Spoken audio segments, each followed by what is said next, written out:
Madison Wells Media is a Los Angeles-based media company. We are making films and TV.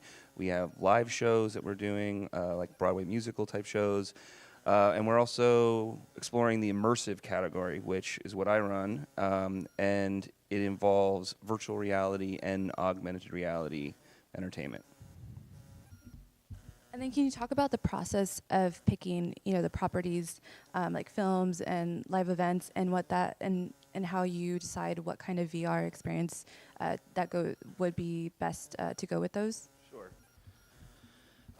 Yeah, I think that the immersive category isn't strictly there in support of other content that goes across live events and our film and TV division, but there is opportunity to sort of expand on a universe that we may be living in the film space, into the live space and into the immersive space. So it's not as much that we're choosing properties that make sense for all of them. I think across all categories, we're trying to make great story-driven material that can transport you into those worlds or take you take you along with those characters.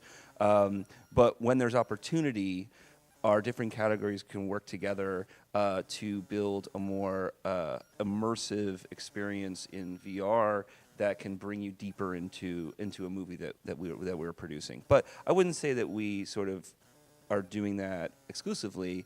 We're also exploring a lot of original projects in immersive outside of what our TV and features division is doing. And then can you talk about your Sony partnership? I know you're working on the new Jumanji film. Yeah. Can you talk about what kind of experience that's been like, and what to expect for viewers, and where they can find that content when it's out there? Yeah. Our partnership with Sony Pictures is fantastic. We are working very closely with them on their film catalog to help bring content into the virtual reality space adjacent to those movies. Jumanji is the first one that I've been part of, and it's super exciting because it's a great movie. It's very funny, and it's a new generation of that movie for a new generation.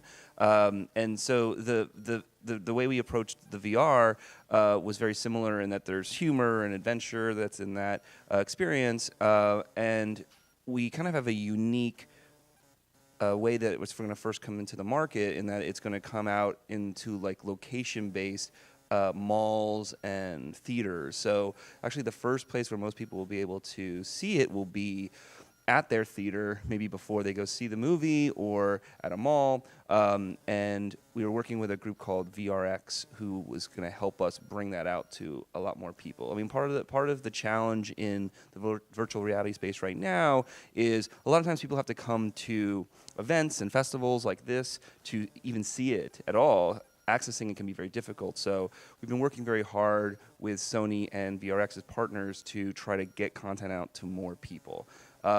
After it's there at those locations, it of course will be coming to the home market through PlayStation, along with other headsets like Oculus and the HTC Vive. But we're trying to make it available to as many people as possible. And then going off of that, Sony has the platform with PlayStation VR. So do you see in the future doing simultaneously the location-based events, but also making it available home-based at the same time, so more viewers have access to that? Yeah, I think that is the goal, is always to get it to as many people as possible. And our relationship with Sony Pictures is strategic in our ability to work closely with the Sony PlayStation team and help their efforts through that Sony PlayStation experience. And so right now, that is probably the biggest home market, and easiest way for you to get to really high quality VR is to own a PlayStation 4 and buy a PlayStation VR headset. So we definitely are excited to bring that content out alongside the location base. I think it'll balance against when the movie's releasing, what type of content we have. But I think in general, when we're working alongside a big movie, there is a lot of marketing that goes into it. There's a lot of other reasons why it makes sense to try to come out and exist in the window of excitement around a movie like that. But with the movie Jumanji, it's going to be so great. I think that it's going to carry for a while. So, but yeah, that's definitely part of our strategy to try to do that.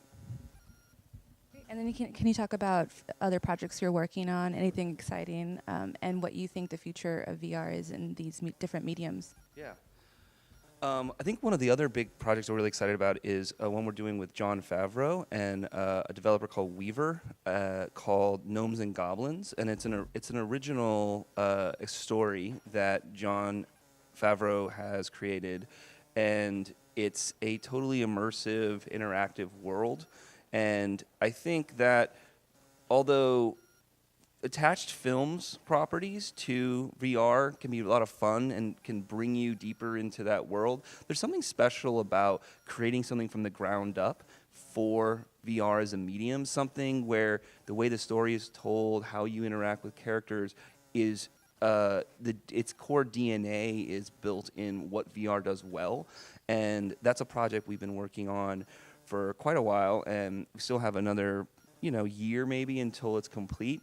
And so it's going to be a really deep, rich experience. I'm very excited about that one. And then I just had one last question. For any viewers who haven't tried VR yet, what would you tell them, if they're hesitant about kind of going into that space? I know it may not be for everyone, but if you want to tell them why they should at least try it once. As a creator or as a viewer? I mean, I think that one of the things that excites me the most about VR is an opportunity to give a deeper, more interactive experience to people who maybe haven't ever had that opportunity.